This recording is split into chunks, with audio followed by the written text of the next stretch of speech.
Question from Shashank Goyal. Please make a video on how to identify opportunity. First thing you need to know is what kind of opportunities there are. There's opportunity cost, which is probably the most important thing you need to understand. It will literally change your life.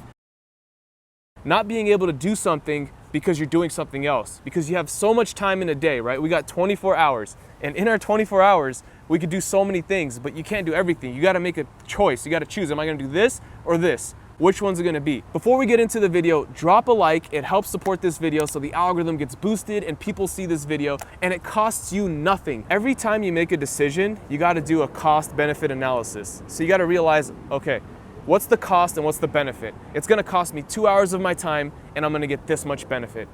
Is it worth it? Can I do something else to be more efficient? That's what opportunity cost is. So how do you identify opportunity? Well, there's opportunity every single day in your life. You just don't see it. And the more opportunity there is, the better. So how do you get more opportunity? You gotta stir the pot. So in your daily life, if you're running around, moving a lot, all the dust is going in the air. That's little opportunity particles everywhere. That's how I like to think of it. That you're moving around, you're doing things, you're in different areas, different places at different times, you're seeing different opportunities. Because if you just stay in the same place, you don't move, you just do the same thing every day, you just look down, how do you expect to get that many opportunities? Opportunities arise when you go out and meet new people, go to different locations. My nose is getting so itchy.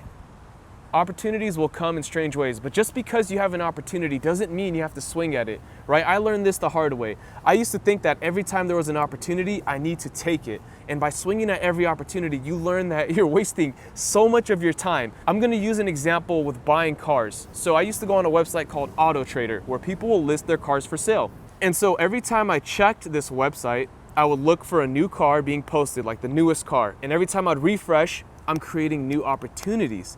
The more I would check, the more opportunities I would run into. And obviously you hit refresh the same second, nothing's gonna happen, but like 5 minutes, 10 minutes, here and there, I'm bored, I'm sitting in line, check, new car, check, check, check.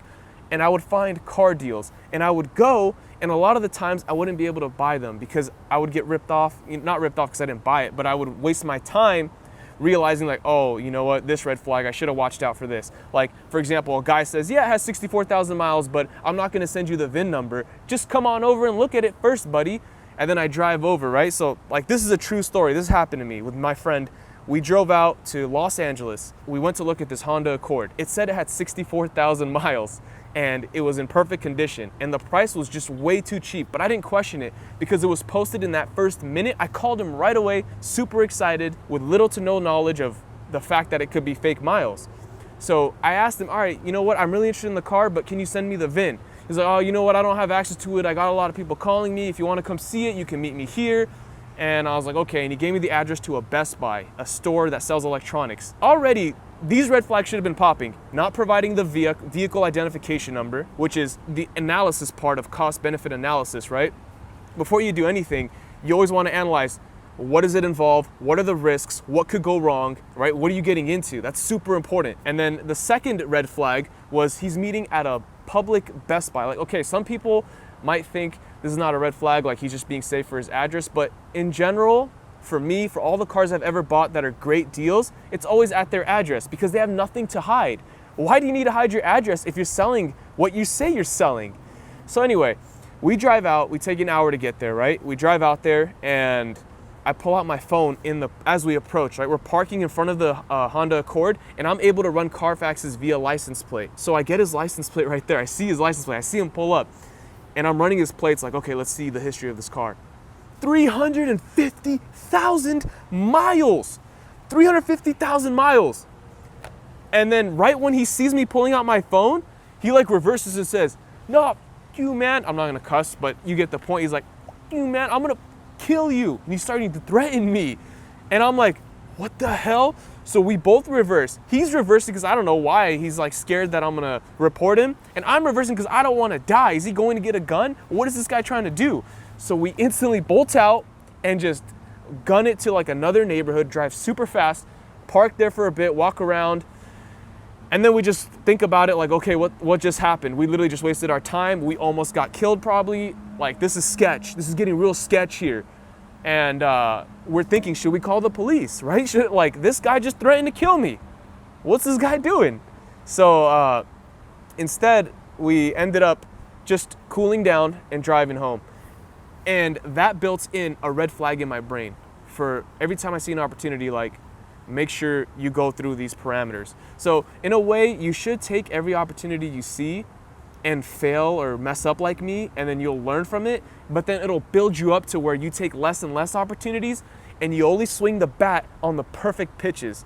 You know, like Warren Buffett says, he doesn't buy every stock, he only buys the stocks he understands. So you only have to swing at the opportunities you understand. You don't have to swing at every single one.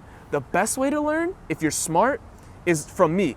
I made the mistake of taking every opportunity. Take your time, chill back, build your own red flags, and then do it. But the realistic way for everyone to really learn is to do it yourself. Because when you feel the pain yourself, you're never gonna forget it, versus someone else feeling the pain. It's best to learn from other people, but if you can't and you have to learn yourself, then go ahead and do it yourself. So like, for example, with the cars, I can't really learn that off someone else. I don't know anyone else that's going out there and scanning deals and getting these red flags. I have so many mental red flags. If any of my friends want to buy a new car, they'll just show me like, hey Zach, is this a good deal? And I'll be like, no. Most of the time I say no and they get mad, but it's the truth because I've wasted so much time. I've driven to so many places, wasted gas, wasted time. I've flown out to places, and those, oh, man, you waste the plane ticket, your time, your whole day. Like once I flew out somewhere, I ended up buying the car, but just because of sunk cost, which I mentioned earlier. So this was a sunk cost fallacy. The fact that I flew the plane and spent all this time and the car wasn't up to par with what I wanted, I was like, you know what, I'm still gonna get it because I did all this work.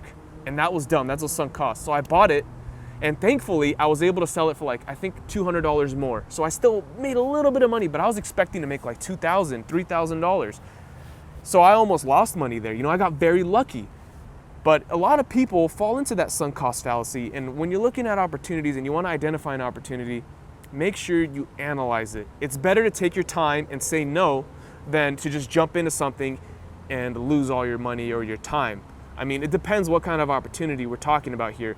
But as if you do what I mentioned earlier, stir up the pot, run around everywhere, you'll notice a lot of opportunities arise. And when a lot of opportunities arise, you could just be like, you know what, I'm gonna, that one, and that one, and that one.